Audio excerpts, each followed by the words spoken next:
Irresponsible is the nothing personal word of the day for September 30th. We are in the last day of the month of September, about to start the fourth quarter of the year 2022. Unbelievable. When the fourth quarter comes of a year, you know that you sort of don't have a lot of time to fix what ails you, to do your New Year's resolutions. It's go time. Today's Friday, so we had a Thursday night football game. Irresponsible, I'm not describing how tired you are as you head to work right now for staying up so late watching football or watching baseball or reading or watching whatever you were watching. Irresponsible, I'm not discussing the fact that you have not taken care of during the course of this week that which you should have, saying, I'll hold off and take care of it this weekend. We all have that list, don't we? Yeah, I'll get to it this weekend. I'm too tired. The week's too difficult. Nah, not that kind of irresponsible. Not looking both ways before you cross. Nope, that's irresponsible. That's not what I'm talking about. Not communicating with your child, significant other, or parent when you're doing something you shouldn't be doing, or just doing something you shouldn't be doing. No, not even that kind of irresponsible. The type of irresponsible I'm talking about is the National Football League, Roger Goodell, Steve Ross, and the Miami Dolphins organization. How many millions of dollars do you need to lose in a concussion-related lawsuit? How big does the settlement have to be?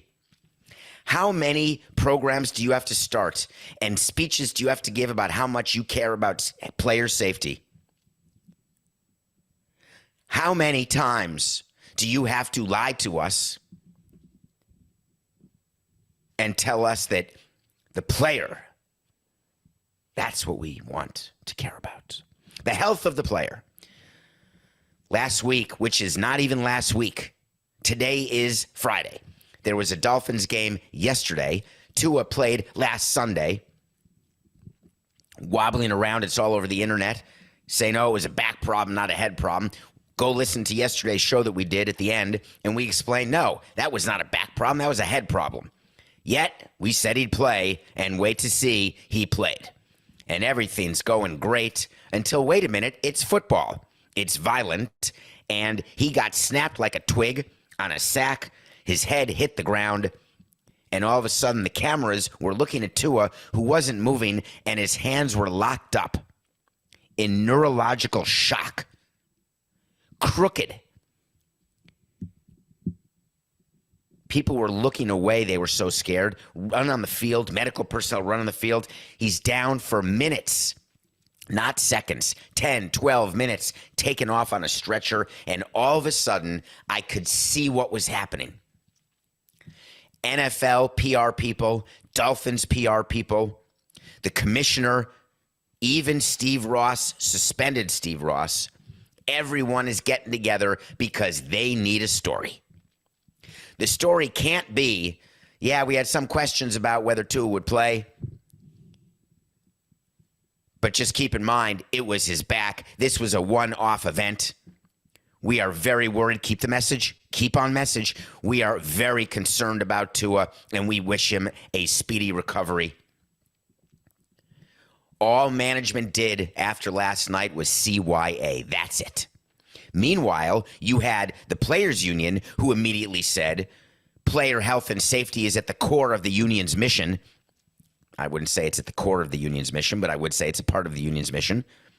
When they're doing labor agreements, protecting the rights of our players is the core of the union's mission. So it depends what they're discussing. It always does. Be careful when you use core. People do that in conversations. Just a little side note here. The core of my beliefs is that there should not be price gouging.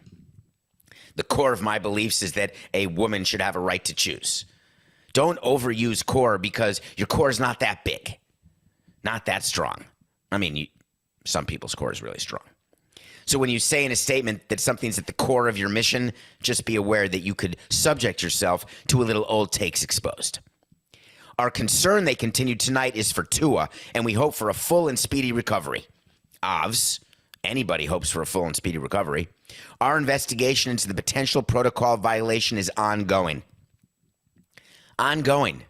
Interesting choice of words. Does that mean the players' union was investigating whether or not there was a protocol violation after last week? Or is it ongoing because they started it the minute he went down on the field this week and it hasn't been completed, therefore it's ongoing? Is it possible the union was okay letting the player play when there was an ongoing investigation from a previous game. Let's give them the benefit of the doubt and say what they meant by ongoing is they started it at 10 o'clock at night, and therefore it's ongoing because now it's 11 o'clock at night. So the Dolphins lose the game, the Bengals cover, and then Steve Ross can't talk to the media. Lucky him, suspended. Now it's down to Mike McDaniel. Mike McDaniel has to get spoken to immediately after the game. They got to get some messages in him. And it seems like they forgot to do it. If you are messaging your coach, giving him some PR stuff that both can protect you legally, that both starts to set a record, you sit down with him post-game before he meets the media. You say, all right, Mikey, are you focused? I know you're pissed. You're not. You lost the game. I need you to focus. I need you to make it very clear when you're asked a question, and it's coming first, Mike. The first question's about Tua.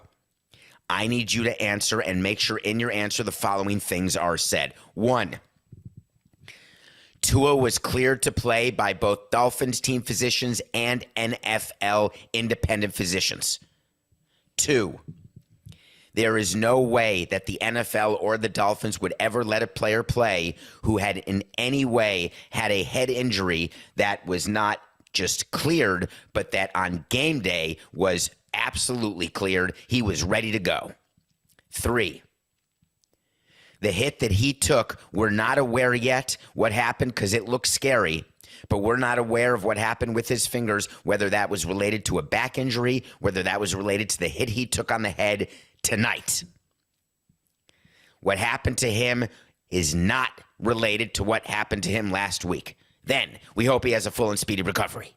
Then player health and safety is at the core of our team's mission. You got to get those words out. But Mike McDaniel takes the stand, gets in front of the Mikey, and says the following. I could tell it wasn't the same guy that I was used to seeing upon going onto the field and looking at Tua. It was a scary moment. He was evaluated for a concussion. He's in the concussion protocol, but he's being discharged. Another little thing that we tell our guys when they're going to talk publicly, try to use a different conjunction. Try to use and instead of but, because when you say he's in the concussion protocol, but he's being discharged, meaning that he is part of that protocol. We're not exactly sure that he's through the protocol, but regardless of the protocol, he's being discharged. We use an and. He's in the concussion protocol and he's being discharged, which infers to people who are listening, or implies if they see it in writing, that he made it through the concussion protocol and all's good. So he says he's in the concussion protocol, but he's being discharged. It's an emotional moment. It's not a part of the deal you sign up for. I don't really understand that. When you sign up to be a head coach of an NFL football team, you've got to be aware that you've got to protect your players. And even when you protect them, scary injuries happen. This is football, where the league would like to pass as many rules as possible to make it touch football. But as you know, they do that with a wink, wink, because the fans like the hits. And then he continues. His teammates and myself were very concerned, but he got checked out, and it's nothing more serious than a concussion. No, Mike, no, please. I'm begging you, whatever you do when you meet the media, do not downplay the seriousness of a concussion. When you go up there, I want you to say that we are taking this extremely seriously. This is our franchise quarterback, and even if he were the 55th member of our team, when there are any injuries implicating the head that could in any way impact the future life of this player, we take it very seriously. But whatever you do, Mike, don't say it's nothing more serious than a concussion. Holy shnikes, folks. I don't blame Mike McDaniel. He's the head coach. It's not his job. He's got to be coached. Everybody needs coach. Players need coaches. Coaches need coaching. People need coaching on PR. So what about the NFL's culpability here? You're going to hear a lot today, all over the airwaves. Every highly ranked podcast is going to say the same thing. The NFL has got to get its act together. They've got to care more about their players. They've got to take into consideration these lawsuits that have been filed. They've got to be more responsible. You're going to hear it all. The NFL right now is in duck and cover mode. CYA is another way to say that. And the reason they're in that mode is that all these concussion protocols that they put into place, and Jonathan Jones, the insider for CBS, if you want to look at it, look him up on Twitter. He gave you a list of the protocols of things that are done in order to clear a player. Those came after a lot of back and forth, not just with the union, but with lawyers as part of the settlement, what we're going to do to protect players going forward with concussions. I cannot tell you how big a deal the concussion situation is in the NFL. And the reason is not the future health of the players. The reason is making sure that youth contact padded football does not go away. Every time a parent watches neurological shock or a concussion, if that parent says to that child, we're taking the pads off and we're giving you a baseball glove, or we're giving you cleats and a soccer ball, that is a nightmare for the National Football League. Again, the purpose of marketing in the NFL is they are trying to keep fans growing up through the pipeline, and they start young. Baseball's doing it too. Why did I tell you baseball has this youth initiative? Because they need young people to like baseball and play baseball, because the best ones have a chance to be major leaguers, so you're filling your pipeline.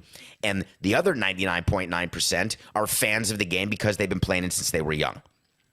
If the NFL stops having kids play it when they're young, it's going to impact the quality of players in the league and the fan affinity in the league.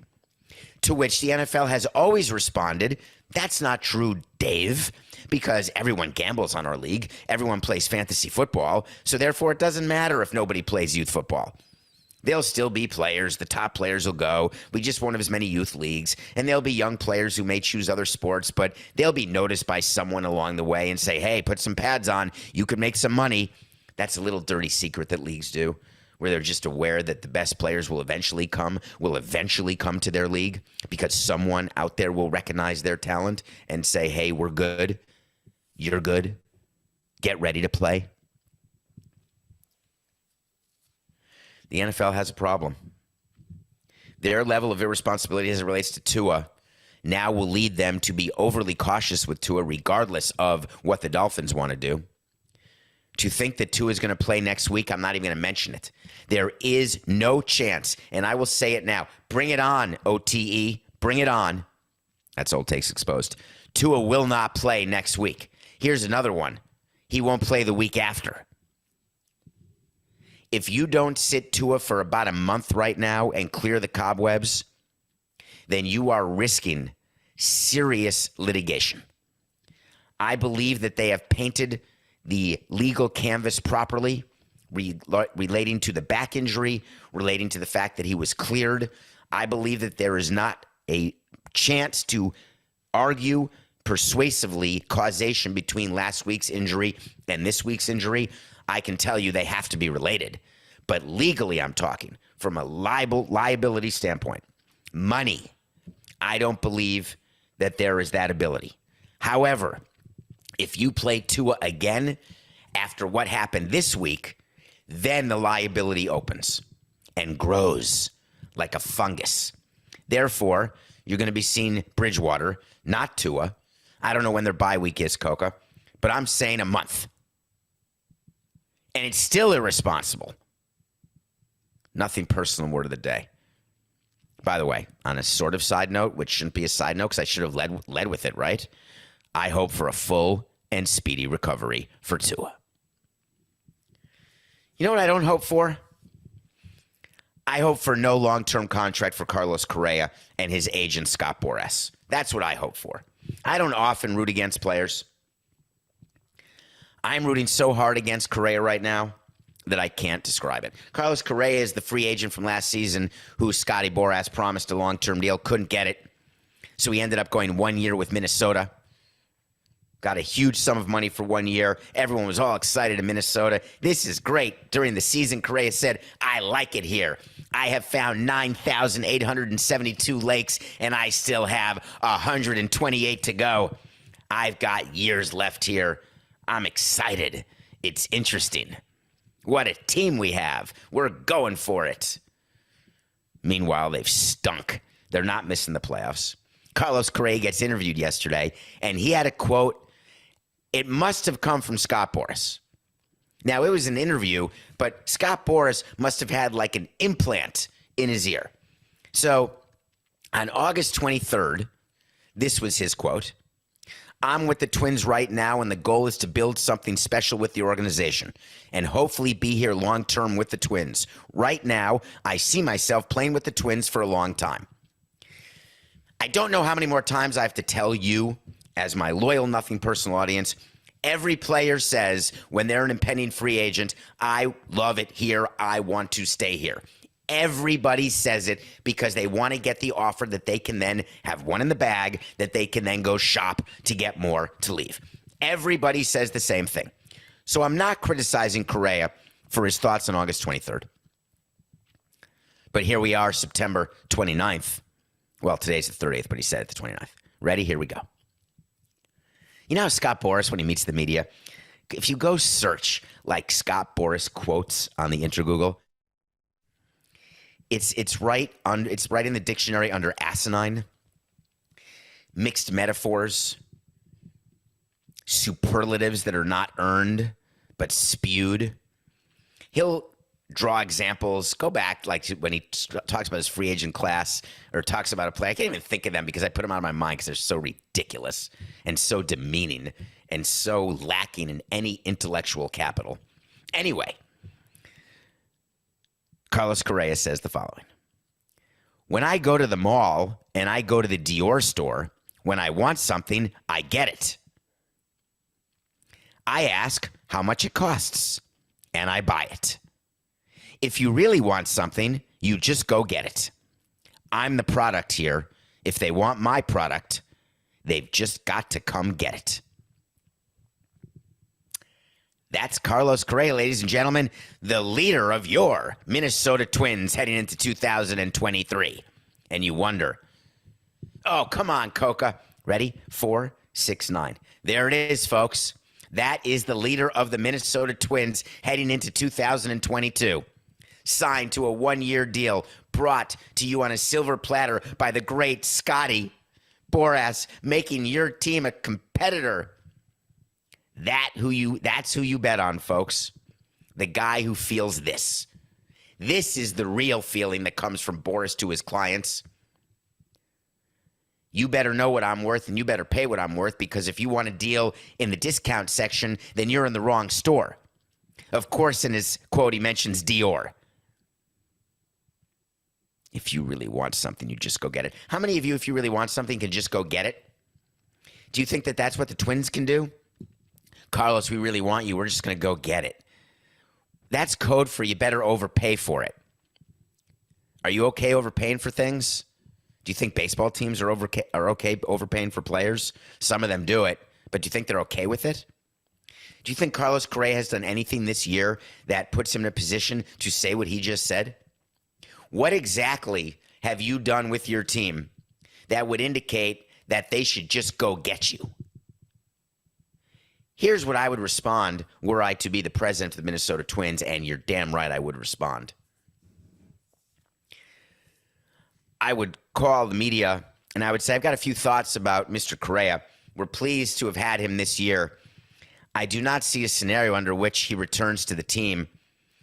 Given his representative and given his desire for a long-term contract, I assume, along with the comments he's made today, that he already has several offers of multiple years, and that's not something that would interest us as an organization, because we believe it's far more important to win as a team than to have a player who believes that he is not paid commensurate to his ability or to his representation.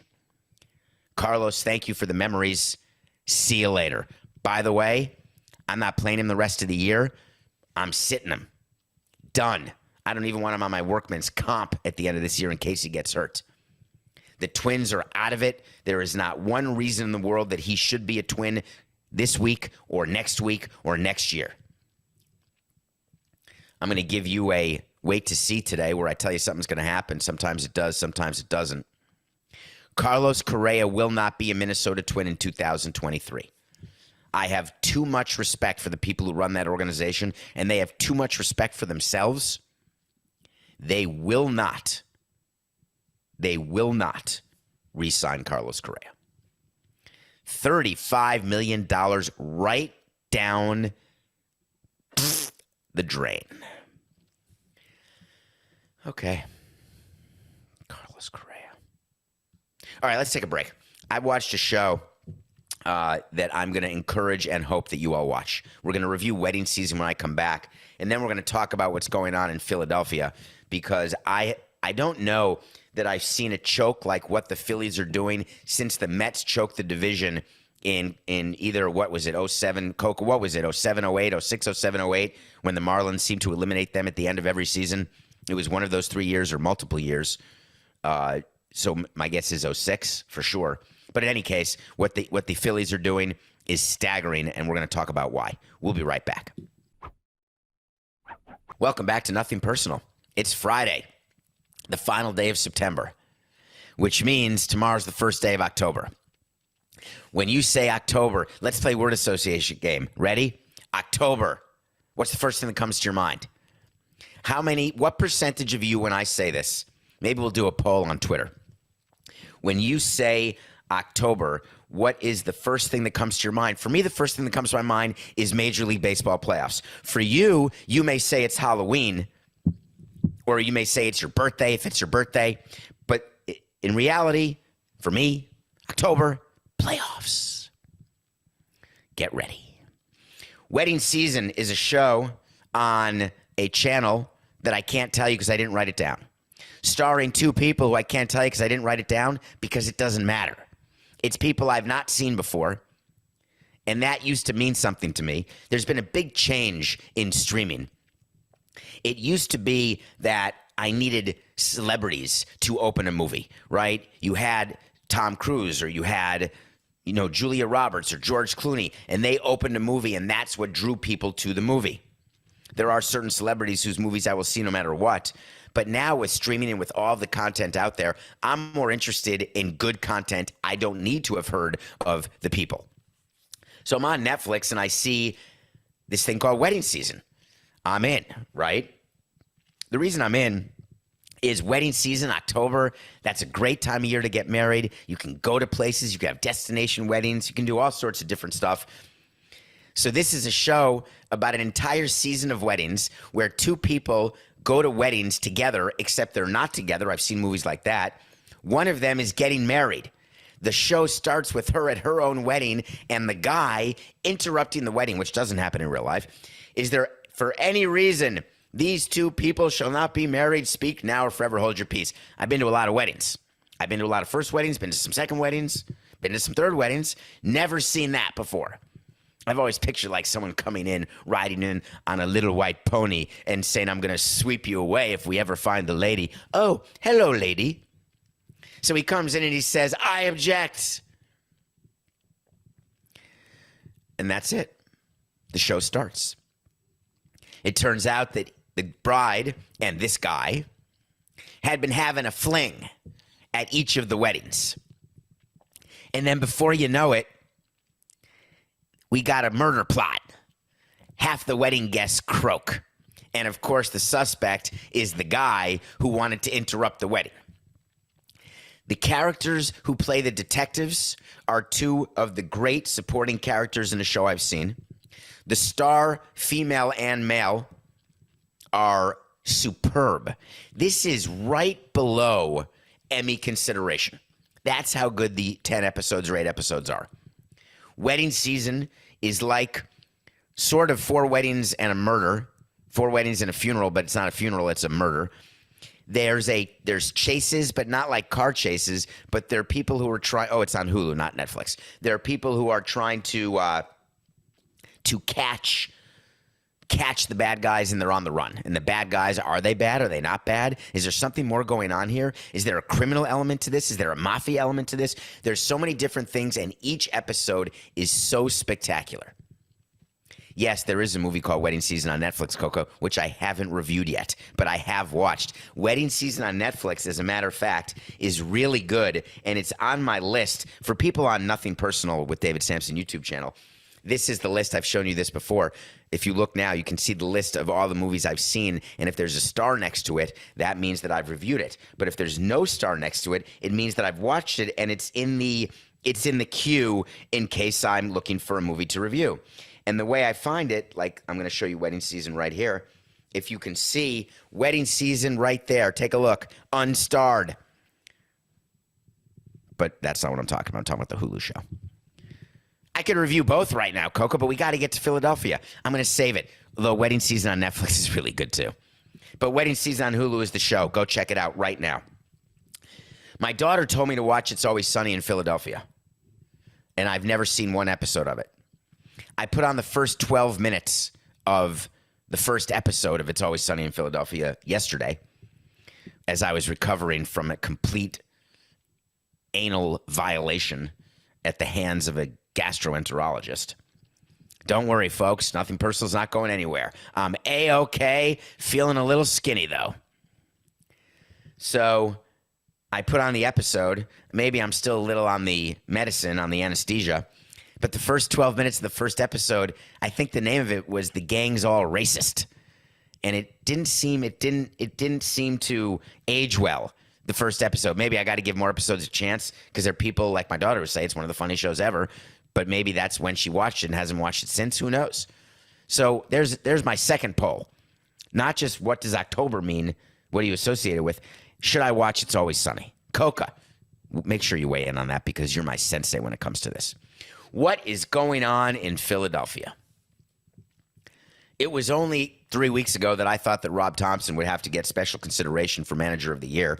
It was always my hope that after Girardi got fired, thank the heavenly God, that the Philadelphia Phillies would turn around. They'd become one of the best teams, maybe even win the East, but the Mets were running away with it at that time, ironically. The Braves were playing great. The Phillies were having a great run and not making up ground on either the Braves or the Mets, but they had pulled away. The Phillies at one time were like tied with the Marlins. They pulled away, secured themselves maybe a long playoff run. Harper was coming back from injury. JT still the best catcher in the game. Real Muto, former Marlin. Their pitching was fine, but all of a sudden there was just something. It was like the, hey, Girardi's not here anymore thing. I get it. Well, that seems to have worn off.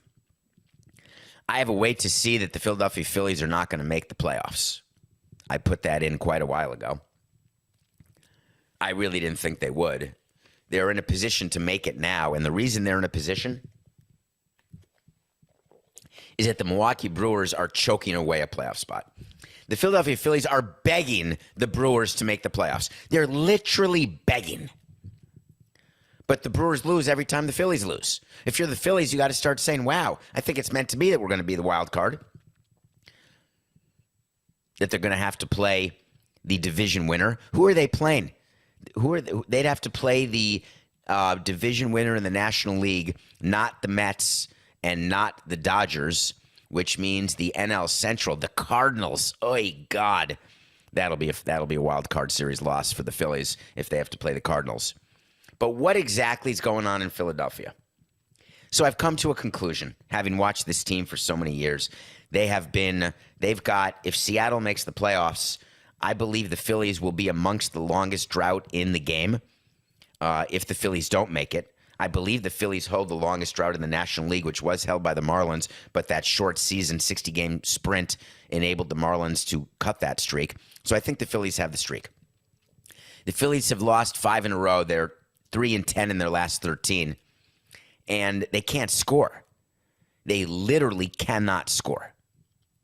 So when you're evaluating your team, John Middleton is the owner of the Philadelphia Phillies, and he's the one who, before 2 seasons ago, said, we are ready to spend stupid money. Remember that? Boy, did we have fun and nothing personal with that. Boy, did we have fun. Thank God the Players Union said, we've got another stupid spending owner. Hip, hip, hooray. All right, Scott, get all your players to him. You can do it. You can do it. Then he brought in Dave Dombrowski. Do you know who Dave Dombrowski is? He's got a ring. He's got several rings. There are people who say Dave Dombrowski could end up in Canton one day. And my view is this. Dave Dombrowski is very good at spending OPM. Very good.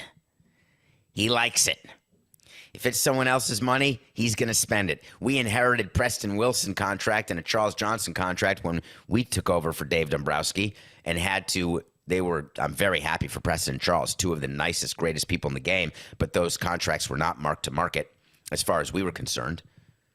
Dombrowski's the one who signed that Cabrera extension that was outrageous, that is hamstrung the Tigers. Love you, Miguel, but you know, too, that you had to sign that deal.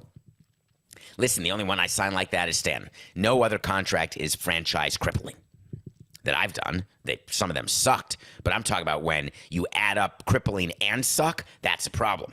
Giancarlo Stanton didn't suck. So Dombrowski takes over the Phillies, and they start signing guys. They bring in the home run leader now, Schwarber. They're excited. There's no more shift. He's going to all of a sudden be a 300 hitter with 40 home runs next year. They've got Bryce Harper signed long-term. They have JT signed long-term. And then they signed another guy. The guy who Jeter left the Marlins because the Marlins wouldn't sign. Yeah, whatever, another bunch of horse hockey. But apparently, Jeter really wanted Castellanos. Phillies got him. That's exciting. A lot of money spent.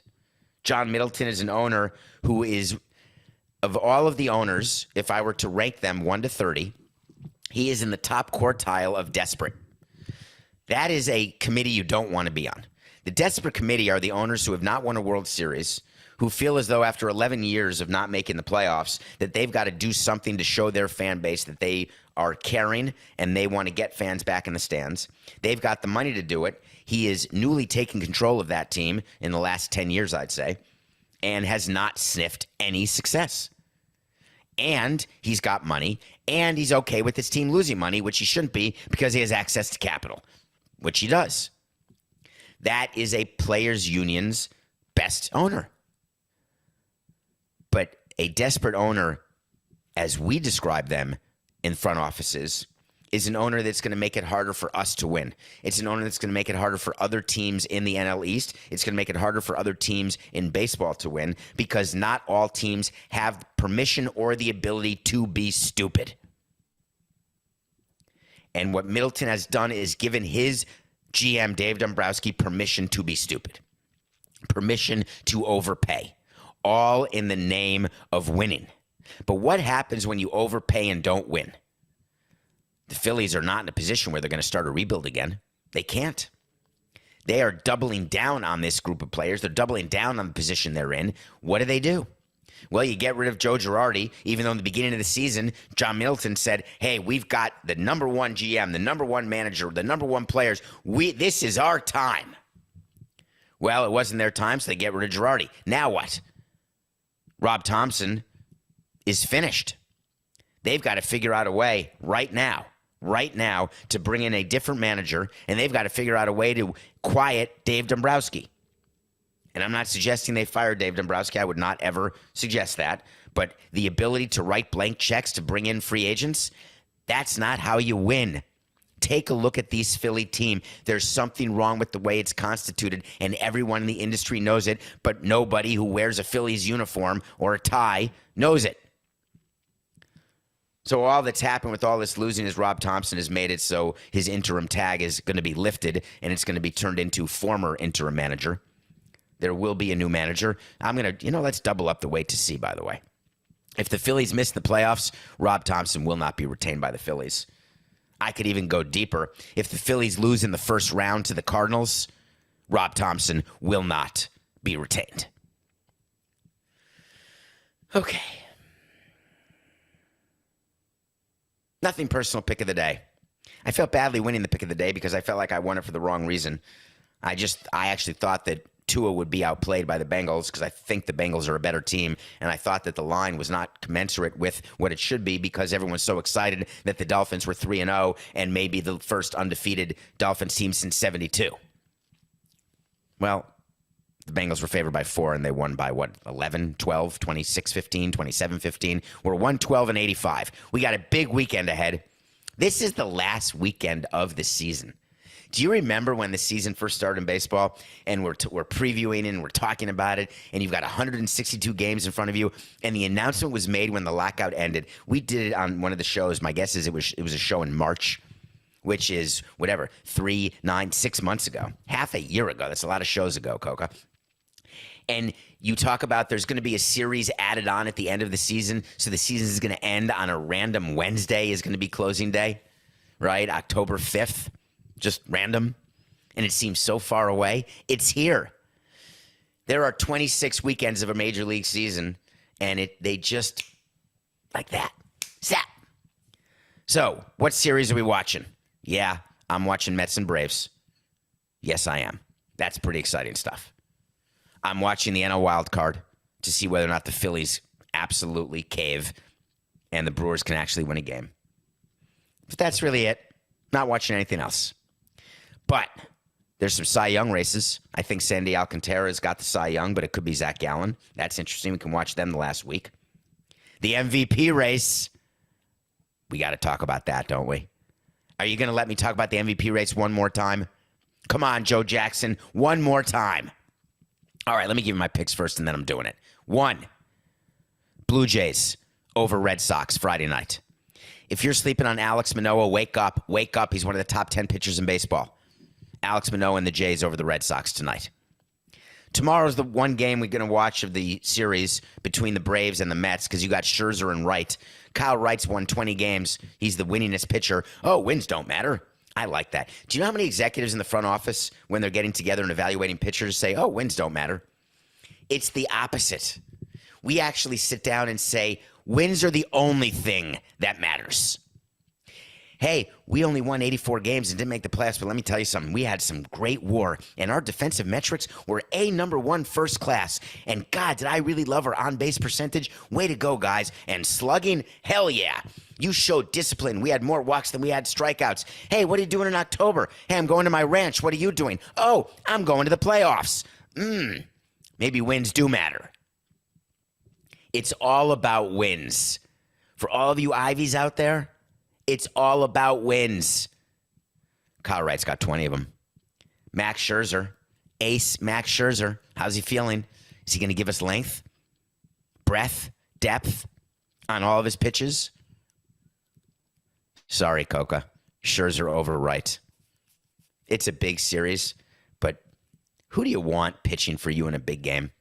Do you want Max Scherzer? I'd want Max Scherzer over just about any other pitcher in baseball, maybe even Jake DeGrom. Can you imagine having 2 pitchers on your team who, if you gave every team a chance to have one pitcher to pitch a big game, who would they choose? And you've got 2 of the top 3 or top 4? Boy, you'd think you're going to win 100 games. And the Mets are. Sunday, we have an interesting football game. Coca tried to explain to me before the show, and I couldn't quite get it. Why are the Chiefs and Bucks even? Can someone explain that to me? When Patrick Mahomes is so much better than Tom Brady, when the Chiefs are so much better than the Buccaneers, when the Chiefs are coming off a loss, so is Tampa, I guess. But it doesn't matter. It must be too good to be true. So proceed with caution, but Chiefs over the Bucks on Sunday. Okay. So we said what's going on in Philadelphia. We talked about what's going on in Miami. Let's end the week by talking about what's going on in Anaheim. Because there's 2 pretty cool things going on. The first thing that's going on in Anaheim is that they've got Shohei Ohtani and Mike Trout. Shohei Ohtani, I am going to die on the hill that he should be the MVP this year. Aaron Judge has had a historic season, I grant you. Could still win the Triple Crown, I grant you. Shohei Ohtani currently has a 14-game hitting streak. He is going to qualify for the ERA title and probably finish 4th. His ERA is 2.35. He struck out over 200 guys. Oh, by the way, he has 34 home runs and 94 RBI, which is a better offensive year than Bryce Harper had as the NL MVP last year, by the way. Oh, and last night he did nothing but take a no-hitter into the 8th. Yeah, anybody can take a no-hitter into the 8th. Plenty of people take a no-hitter into the 8th. Did you hear what I just said about Ohtani? I'm going to say it louder just in case the mic's not working. His ERA is 2.35. He struck out 213 guys. And, by the way, he's hit 34 home runs and driven in 94 runs. Got that? That's 2 players. He's worthy of Cy Young consideration and could get some Cy Young votes. He's worthy of Offensive Player of the Year consideration. If that were something, he would get votes there. MVP should be the best player. If you're one of the best pitchers and one of the best hitters, does that not make you, by definition, one of the best players? Why does nobody agree with me? I'm getting laughed at. It's the worst take ever. Oh, what do you know? You didn't know how to run a team. I'm getting a lot of that. Oh, your team sucked. You have one World Series ring. You don't know anything about anything. Okay. I'll tell you what I do know.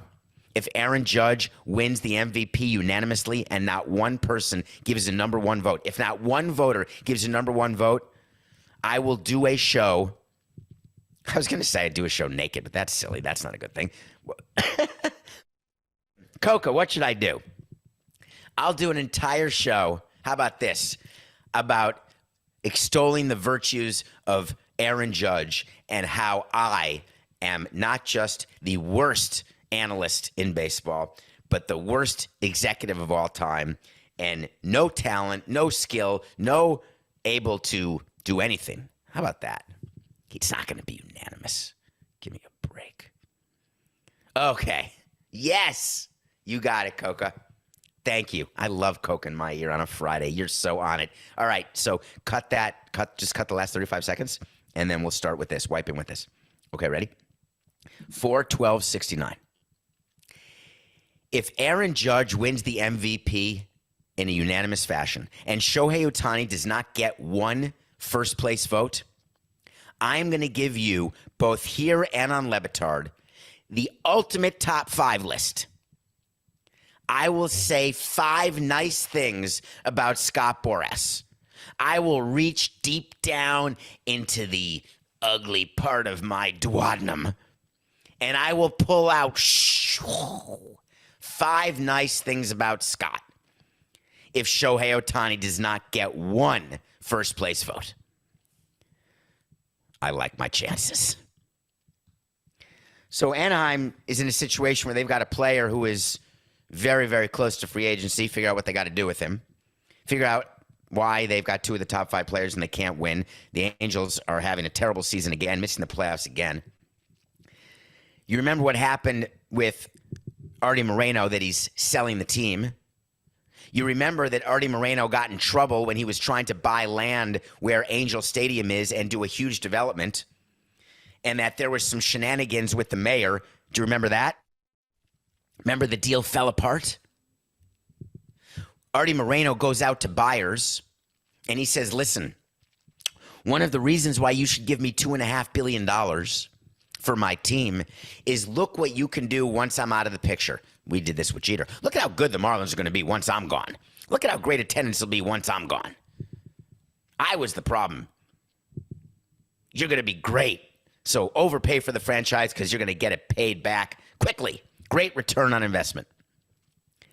When you go to buyers in Anaheim, you say, listen, buy this team because you've got development opportunities. We've got it already. We've got designs. We've got plans. There was a hiccup with the mayor, granted. There was some fraud for sure. There was an issue with Artie and campaign contributions, no doubt. But Artie's going to be Gone, and you're going to ride in on a white pony with Andre the Giant, and you are going to develop, and you're going to make a lot of money because that's not subject to revenue sharing. You're on it. Do it. That plan was going great until yesterday when the Anaheim Mighty Ducks owner announced that he is doing the same development deal that was supposed to be on Angel Stadium property. He's doing it around the Honda Center where the Anaheim Ducks play. Convention center and some sort of a theater and retail and hotel and office and yada, blada, yada. He totally took the deal away from the Anaheim Angels. This guy did with the Anaheim Mighty Ducks. From the city of Anaheim standpoint, they're thrilled because they're getting the development. They don't really care whether it's going to be where Angel Stadium is or where the Mighty Ducks are. They just want the development because they want Anaheim to be a major league city. They want the ability to have all sorts of bells and whistles that make you want to go to Anaheim. Guess who got screwed in that deal? Artie. He's got to be despondent because Anaheim is not going to fund. Now, You'll read that the Anaheim Mighty Ducks owner, and every time I say Anaheim Mighty Ducks owner, Coca says to himself, he doesn't know the name of the Mighty Ducks owner, does he? Because if he did, he'd say the name. I can picture the picture, but I do not remember the name. That's okay, though. The fans know it. The listeners know it when I do that. They know my tricks. Matthew? The Anaheim Mighty Ducks, by doing their development. Oh, Samueli. Yes. Henry Samueli. Thank you. I didn't know. By the way, that was not me remembering. That was Coca telling me. He owns the Mighty Ducks. He doesn't care whether or not the Angels' sale price just got depressed at all.